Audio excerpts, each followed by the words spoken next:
আমার স্নেহের ছাত্রছাত্রী, আমি দীপান্বিতা ম্যাডাম। আমার ইউটিউব চ্যানেল দীপাস টিচিংয়ে তোমাদের প্রত্যেককে স্বাগত। দেখতেই পাচ্ছ আমার হাতে এবিটিএ সেমিস্টার 4-এর টেস্ট পেপার রয়েছে। যারা 2025-26 অর্থাৎ সেমিস্টার সিস্টেমের প্রথম ব্যাচ, তাদের জন্য প্রকাশিত এবিটিএ টেস্ট পেপার থেকে আমি প্রত্যেকটি পেজ আলোচনা করে চলেছি। AC7, AC30, AC50, AC73, AC92, AC104, AC120, AC126, এখন চলছে AC132। এই পেজের পার্ট বি আলোচনা হবে। এই পার্ট বি তোমাদের কাছে খুবই গুরুত্বপূর্ণ, কেননা আমি পার্ট এ অর্থাৎ ফান্ডামেন্টালস অফ ফিজিক্যাল জিওগ্রাফির নোটস অলরেডি প্রোভাইড করে রেখেছি। তোমরা দেখো পার্ট বি এর জন্য আমি কতগুলো বইয়ের সাহায্য নিচ্ছি। এখানে যে প্রশ্নগুলি আছে সেই প্রশ্নগুলির মধ্যে এই যে তোমাদের সেমিস্টার সিস্টেমে যে নতুন বইগুলি প্রকাশিত হয়েছে তার প্রত্যেকটি বইয়ের মধ্যে দেখে যে বইতে ভালো অর্থাৎ সহজ ভাষায় সুন্দর করে লেখা আছে আমি সেখান থেকেই তোমাদেরকে নোটসটি দেব। এবার যেটা বলছিলাম, পার্ট এর নোটস কিন্তু আমি দিয়ে দিচ্ছি। তোমরা স্ক্রিনে দেওয়া নম্বরে আমাকে যদি হোয়াটসঅ্যাপ করো, পার্ট এর সমস্ত কোশ্চেন, লং কোশ্চেন, 3 নম্বরের কোশ্চেন, 2 নম্বরের কোশ্চেন, সমস্ত কোশ্চেন পিডিএফ আকারে দিয়ে দেওয়া আছে। পার্ট বি এর কিন্তু আমি এখনও পর্যন্ত পিডিএফ করার সময় পাইনি, তার মধ্যে এবিটিএ টেস্ট পেপার প্রকাশিত হয়েছে, প্রত্যেকটা পেজ আলোচনা করছি।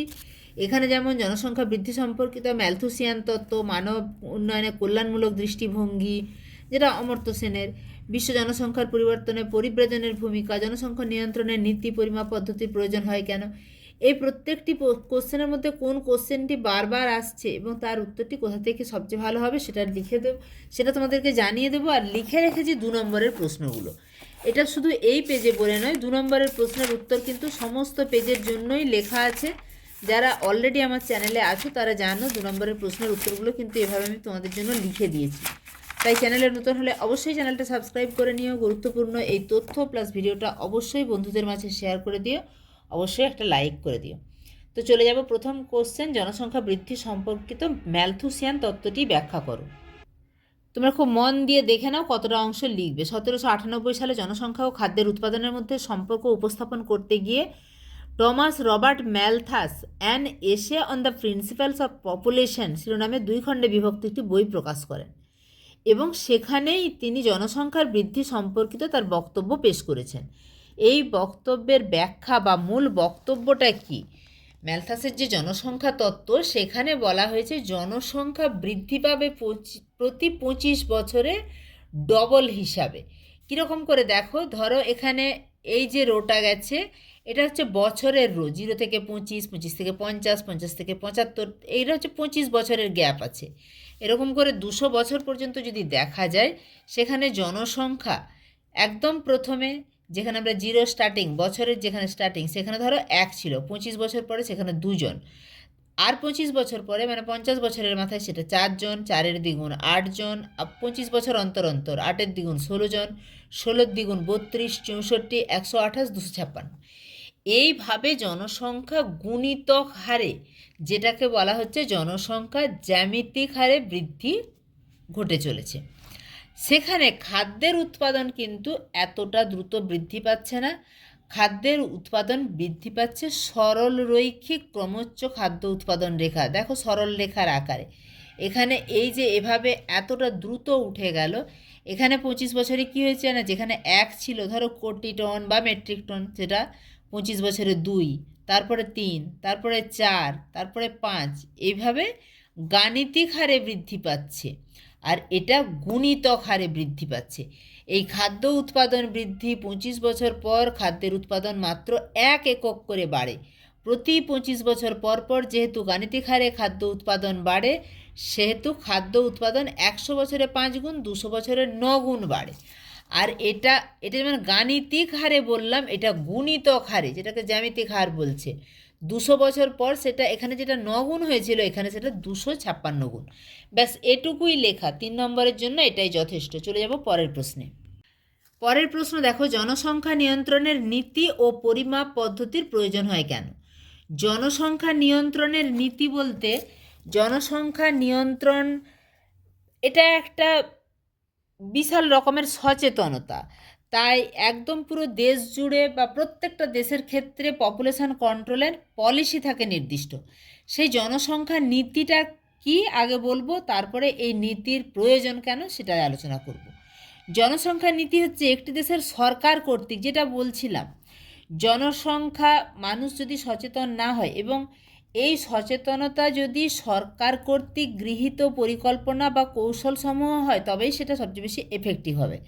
তাই কিন্তু প্রতিটি দেশের জন্য নীতি প্রয়োগ করা প্রয়োজন, যার মাধ্যমে দেশের জনসংখ্যার সংখ্যা, গঠন অর্থাৎ বয়স, লিঙ্গ, জনসংখ্যা বৃদ্ধির হার এবং গুণগত মান নিয়ন্ত্রণ এবং উন্নত করার প্রচেষ্টা করা হয়। এবার কেন এই জনসংখ্যা নীতি বা জনসংখ্যা নিয়ন্ত্রণ প্রয়োজন হয়? প্রথমত বলবো প্রাকৃতিক সম্পদের উপর চাপ কমাতে। তোমরা এটা নিজেদের ভাষায় লিখবে, জনসংখ্যা যত বাড়বে প্রাকৃতিক সম্পদের উপর কিন্তু অযাচিত চাপ পড়বে। ফলে শুধুমাত্র যে খাদ্য তা নয়, পানীয় জল, বন উজাড় করা হচ্ছে, সেখানে বসবাসের জন্য জমি বা শিল্প কারখানা স্থাপন করা হচ্ছে, এই যে প্রাকৃতিক সম্পদের উপর চাপ পড়ছে, এই চাপটা কমাতে হলে জনসংখ্যা নিয়ন্ত্রণ বা নীতি প্রয়োগ প্রয়োজন। শুধুমাত্র প্রাকৃতিক সম্পদের উপর চাপ হ্রাস নয়, খাদ্য ও পুষ্টির যোগান। জনসংখ্যা বৃদ্ধির সাথে সাথে ওই বর্ধিত জনসংখ্যার খাদ্যের যোগান দিতে গিয়ে উচ্চ ফলনশীল সংকর জাতের কৃষি ফসল বা মাছ মাংস কৃত্রিমভাবে চাষ হচ্ছে, যেটা স্বাস্থ্যের জন্য ক্ষতিকারক। কর্মসংস্থান, যদি জনসংখ্যা অধিক হয় তখন কিন্তু এত বেশি সংখ্যক মানুষের বা শ্রমিকের কর্মসংস্থান হবে না। এই কর্মসংস্থানের সুযোগ যদি না হয় তখন কিন্তু সমাজে চুরি, ছিনতাই, ডাকাতি, খুন ইত্যাদি যে অসামাজিক কার্যকলাপ সেগুলো বাড়তে থাকবে। এছাড়া দারিদ্র্য, অশিক্ষিত জনসংখ্যা বৃদ্ধি দারিদ্র্যকে আহ্বান করে, কারণ জনসংখ্যা যদি অধিক হয় তখন কর্মসংস্থানের অভাব হবে, কর্মসংস্থানের অভাব মানে উপার্জন কম, মানে দারিদ্র্য বাড়বে। চিকিৎসা ব্যবস্থার উপর চাপ, অধিক জনসংখ্যা হলে ডাক্তার পিছু রোগীর সংখ্যা অনেক বেশি হবে, হাসপাতালে প্রচুর ভিড়, মানে চিকিৎসা ব্যবস্থাটা বা চিকিৎসা পরিকাঠামো সবাই পাবে না। শিক্ষা পরিকাঠামোর উপরেও চাপ পড়বে, শিক্ষক শিক্ষার্থী অনুপাত, সেখানে শিক্ষকের সংখ্যা কম হবে শিক্ষার্থীর তুলনায়, উপযুক্ত শ্রেণীকক্ষ দিতে পারা সম্ভব হবে না, উন্নত পরীক্ষাগার পাওয়া যাবে না। এছাড়া নগরায়ন, বাসস্থানের সংকট, জনসংখ্যা বাড়লে তার কিন্তু বিভিন্ন ক্ষেত্র, এই যে তোমরা প্রত্যেকটা হেডিং দেখতে পাচ্ছ, প্রত্যেকটা হেডিং উল্লেখ করবে, নিজেদের ভাষায় এক লাইন করে লিখবে। পরিবেশ সুরক্ষা, অতিরিক্ত জনসংখ্যা বৃদ্ধি মানে জল, বাতাস, মাটি, শব্দ ইত্যাদি দূষণ দেখা দেয়, তাই পরিবেশের ভারসাম্য রক্ষার জন্য জনসংখ্যার নিয়ন্ত্রণ প্রয়োজন। এবং জনসংখ্যা নিয়ন্ত্রণ করতে গেলে সরকারিভাবে নীতি প্রয়োগেরও প্রয়োজন। ঠিক আছে, এইটুকুই 3 নম্বরের জন্য যথেষ্ট। 3 নম্বর প্রশ্ন আছে, মানব উন্নয়নে কল্যাণমূলক দৃষ্টিভঙ্গি ব্যাখ্যা করো। প্রথমত জানতে হবে বা বলতে হবে তোমাদেরকে উত্তরে যে কল্যাণমূলক দৃষ্টিভঙ্গি কী। মানুষের উন্নয়নের ক্ষেত্রে কল্যাণমূলক দৃষ্টিভঙ্গি হলো এমন একটি পদ্ধতি যেখানে মানব উন্নয়ন বলতে কেবলমাত্র অর্থনৈতিক উন্নয়নকে বোঝায় না, বরং মানুষের সামগ্রিক কল্যাণকে সুনিশ্চিত করে। এইটুকু কথা লিখবে। তোমরা বারে বারে বলছো যে ম্যাডাম মানবীয় ভূগোলের পিডিএফ দিন। পিডিএফ এটার বানানো থাকলে আমি অবশ্যই পিডিএফ থেকেই করে দিতাম। এটার পিডিএফ বানানোর মতো সময় হয়নি। আমি এখানে কিন্তু প্রত্যেকটা পার্ট বি যখনই আলোচনা করছি এবং যতটুকু উত্তর দেওয়ার ততটুকু একদম সীমিত স্বল্প কথায় সুন্দর করে উত্তর করে দেওয়া থাকছে, যেমন এইটাই উত্তর। তো এইটুকু তোমরা লিখে নিলে তোমাদের হাতের লেখার স্পিডটাও বাড়বে, সঙ্গে তোমাদের নোটসটাও রেডি থাকবে। মানব কল্যাণমূলক দৃষ্টিভঙ্গির বৈশিষ্ট্য: রাষ্ট্রকেন্দ্রিকতা, রাষ্ট্রের সকল মানুষের উন্নয়ন নিশ্চিত করার দায় কেবলমাত্র রাষ্ট্রের উপর বর্তায়। সামাজিক নিরাপত্তা, খাদ্য, বাসস্থান, শিক্ষা, স্বাস্থ্যসেবা, পেনশন ইত্যাদির মতো মৌলিক চাহিদা পূরণের জন্য রাষ্ট্রের সাহায্য প্রয়োজন। দরিদ্র প্রান্তিক জনগোষ্ঠীর উন্নয়ন, গরিব, সামাজিকভাবে পিছিয়ে পড়া, শারীরিক ও মানসিক বিকলাঙ্গ, বয়স্ক মানুষ সহ অসহায় জনগণের জীবন মানের উন্নয়নই হলো মানব কল্যাণের মূল কথা। আয় ও ভোগ্য উপাদান ভিত্তিক মূল্যায়ন, মানুষের উন্নয়নকে পরিমাপ করা উচিত আয়, সম্পদ ও ভোগ্য সামগ্রীর উপর ভিত্তি করে। সরকারি ভাতা ও সাহায্য প্রদান, বেকার ভাতা, বিধবা ভাতা, পেনশন, রেশন, সরকারি স্বাস্থ্য পরিষেবা ইত্যাদির মাধ্যমে পিছিয়ে পড়া মানুষকে টেনে তোলাই হলো প্রকৃত মানব কল্যাণ। তাহলে এইটুকু অংশ তোমরা লিখে নেবে। চলে যাব বিশ্ব জনসংখ্যার পরিবর্তনে পরিব্রাজনের প্রভাব। এটা আমরা রায় মার্টিনের বইতে দেখে নেব। এটা একটু জটিল লাগতে পারে তোমাদেরকে, অনেকটা বড় করে আছে, আমি একদম ছোট করে সংক্ষিপ্ত এবং যথাযথ তোমাদেরকে উত্তরটা উপস্থাপন করছি। বিশ্বের জনসংখ্যা পরিবর্তনের উপর পরিব্রাজনের প্রভাব, অর্থাৎ পরিব্রাজন, মানুষ যে এক স্থান থেকে অন্য স্থানে যাচ্ছে বা অন্য স্থান থেকে অন্য একটা দেশ থেকে ধরো আমাদের এদেশেই আসছে, তার ফলে বিশ্ব জনসংখ্যার উপর কী প্রভাব পড়ছে। বিশ্বের জনসংখ্যা সর্বত্র সমান নয়, কোথাও বেশি কোথাও কম। পরিব্রাজনের ফলে যে কোনো দেশের সমাজ, অর্থনীতি, জনমিতি ব্যাপকভাবে প্রভাবিত হয়। তার মধ্যে তোমরা যেটা লিখবে সেটা হচ্ছে জনসংখ্যা বৃদ্ধির উপর প্রভাব। উৎস অঞ্চল থেকে, মানে মানুষ যেখান থেকে যাচ্ছে থেকে বৃহৎ সংখ্যায় জনগণের প্রবাসনের ফলে সেখানে জনসংখ্যা বৃদ্ধির হার হ্রাস পায়। প্রবাসন মানে সেখান থেকে উৎস অঞ্চল থেকে প্রবাসী হওয়া বা চলে যাওয়া, তার ফলে সেখানে জনসংখ্যা কিন্তু হ্রাস পাচ্ছে বা কমে যাচ্ছে। আবার যেখানে যাচ্ছে সেখানের জনসংখ্যা কিন্তু বৃদ্ধি পাচ্ছে। এর উদাহরণ যদি দেখা যায়, ব্রিটিশ যুক্তরাজ্যে অভিবাসনের কারণে 2004 থেকে 22 সালের মধ্যে প্রায় 60% জনসংখ্যার বৃদ্ধি ঘটেছে। তার মানে ব্রিটিশ যুক্তরাজ্যে মানুষজন বাইরের দেশ থেকে গিয়ে এই হারে জনসংখ্যার বৃদ্ধি ঘটেছে। এছাড়া বয়স কাঠামোর উপরেও প্রভাব ফেলে। উৎস অঞ্চল থেকে কর্মক্ষম জনসংখ্যার পরিব্রাজনের ফলে উৎস অঞ্চলে নির্ভরশীল জনসংখ্যার পরিমাণ বৃদ্ধি পায়। ধরো এই দেশের কর্মক্ষম জনসংখ্যা যেটা ধরা হয় যে 15 থেকে 60 বছর, এই যে কর্মক্ষম জনসংখ্যা এরা যদি অন্যত্র চলে যায় তাহলে কি তাদের উপর তো নির্ভরশীল বয়স্করা বা শিশুরা, এখানে নির্ভরশীল জনসংখ্যার পরিমাণ বৃদ্ধি পাবে। শিশু, নারী, বয়স্ক জনসংখ্যার পরিমাণ বেড়ে যাওয়ায় বয়োলিঙ্গ অনুপাতের ভারসাম্য বিঘ্নিত হয়। জনসংখ্যা পিরামিডের মস্তকের অংশের ভার ক্রমশ বৃদ্ধি পেতে থাকে। এছাড়া গড় বয়সের হ্রাস বৃদ্ধি, প্রব্রজনের ফলে জনসংখ্যার গড় বয়সও প্রভাবিত হয়। যদি বেশি সংখ্যক তরুণ প্রব্রজন করে উৎস অঞ্চলে জনসংখ্যার গড় বয়স বাড়তে পারে, গন্তব্য অঞ্চলে জনসংখ্যার গড় বয়স কমতে পারে।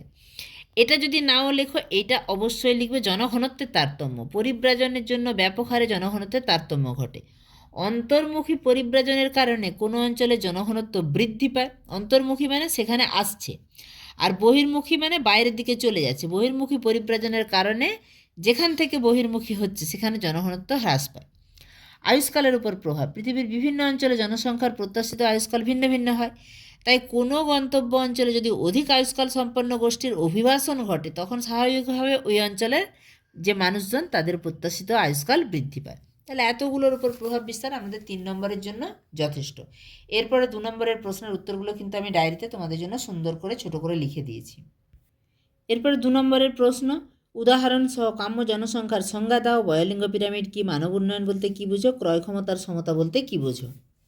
প্রথম প্রশ্ন, উদাহরণ সহ কাম্য জনসংখ্যার সংজ্ঞা দাও। কোনো দেশের প্রাকৃতিক সম্পদের কাম্য বা পরিপূর্ণভাবে ব্যবহারের মাধ্যমে মানুষের জীবনযাত্রার মানের চরমতম ও সর্বাঙ্গীন উন্নতি সুনিশ্চিত করার জন্য যে নির্দিষ্ট পরিমাণ জনসংখ্যার প্রয়োজন হয় তাকে কাম্য জনসংখ্যা বলে। মানে যে পরিমাণ জনসংখ্যা থাকলে সেই দেশের সম্পদের সম্পূর্ণ এবং যথাযথ ব্যবহার হবে, মানুষজন বাড়তিও হবে না আবার কমও হবে না। উদাহরণ সহ বলা হয়েছে, উদাহরণ হচ্ছে জাপান, এরকম একটি দেশ যেখানে কাম্য জনসংখ্যা দেখা যায়। 2 প্রশ্ন, বয়োলিঙ্গ পিরামিড কি? কোনো দেশ বা অঞ্চলের জনসংখ্যাকে বয়স ও লিঙ্গ অনুযায়ী ভাগ করে যে গ্রাফিক চিত্র উপস্থাপন করা হয়, যার এক পাশে পুরুষ অন্য পাশের নারী জনসংখ্যাকে বিভিন্ন বয়োগোষ্ঠী অনুযায়ী উল্লম্বভাবে দেখানো হয়, সেই চিত্রকেই বয়োলিঙ্গ পিরামিড বলে। তোমরা বুঝতেই পারছো যেভাবে বয়োলিঙ্গ পিরামিড দেখানো হয়, তোমরা প্র্যাকটিক্যালে করেছো। এদিকে পুরুষ, একদিকে পুরুষ একদিকে নারী জনসংখ্যা, যেই দেশের যেরকম আকার হবে পিরামিডের, বয়োলিঙ্গ পিরামিডের আকার যে দেশের যেরকম হবে এইভাবে ছবিটা করা হয়। এর পরের প্রশ্ন, মানব উন্নয়ন বলতে কি বোঝো? মানব উন্নয়ন বলতে মানুষের জীবনযাত্রার মানের সামগ্রিক উন্নতিকে বোঝায়। মানব উন্নয়ন মানে শুধু আয় বৃদ্ধি নয়, বরং স্বাস্থ্য, শিক্ষা ও জীবনযাত্রার মান, এই 3টি বিষয়ের উন্নতি। মানব উন্নয়নের প্রধান উপাদান, মানব উন্নয়ন ঘটেছে বলা যাবে তার প্রধান উপাদান কি কি না, স্বাস্থ্য, গড় আয়ু, চিকিৎসা সুবিধা; শিক্ষা, সাক্ষরতার হার, শিক্ষার সুযোগ; আয়, মাথাপিছু আয় এবং কর্মসংস্থান। লাস্ট 2 নম্বরের প্রশ্ন, ক্রয় ক্ষমতার সমতা বলতে কি বোঝো? পারচেসিং পাওয়ার প্যারিটি অর্থাৎ পিপিপি। ক্রয় ক্ষমতার সমতা বলতে বোঝায় বিভিন্ন দেশের মুদ্রার এমন বিনিময় হার যাতে প্রতিটি দেশে একই পরিমাণ অর্থ দিয়ে সমান মানের পণ্য ও সেবা কেনা যায়। একটা উদাহরণ হিসাবে দেখিয়েছি, ধরো ভারতে যদি 100 টাকায় 1 কেজি চাল পাওয়া যায় আর অন্য কোনো দেশে একই চাল কিনতে যদি $5 লাগে, তার মানে কি এইখানে যেটা 100 টাকা সেটা $5 সমান। তাহলে এই ক্রয় ক্ষমতার সমতা অনুযায়ী $1 মানে কি হচ্ছে না, এর 5/1 $1 সমান 20 টাকা বলে ধরা হবে। এটি ছিল লাস্ট কোশ্চেন। এরপরে চলে যাব পার্ট সি। তোমরা বুঝতেই পারছো ভিডিওগুলো তোমাদের জন্য কতটা গুরুত্বপূর্ণ, তাই অবশ্যই চ্যানেলটা সাবস্ক্রাইব করে রেখো, বন্ধুদের মাঝে গুরুত্বপূর্ণ ভিডিওগুলো শেয়ার করে দিও, অবশ্যই একটা লাইক করে দিও। সমস্ত 2 নম্বরের প্রশ্নের উত্তর কিন্তু এভাবেই লিখে দেওয়া আছে। ঠিক আছে, দেখা হচ্ছে খুব তাড়াতাড়ি পরবর্তী উপস্থাপনা।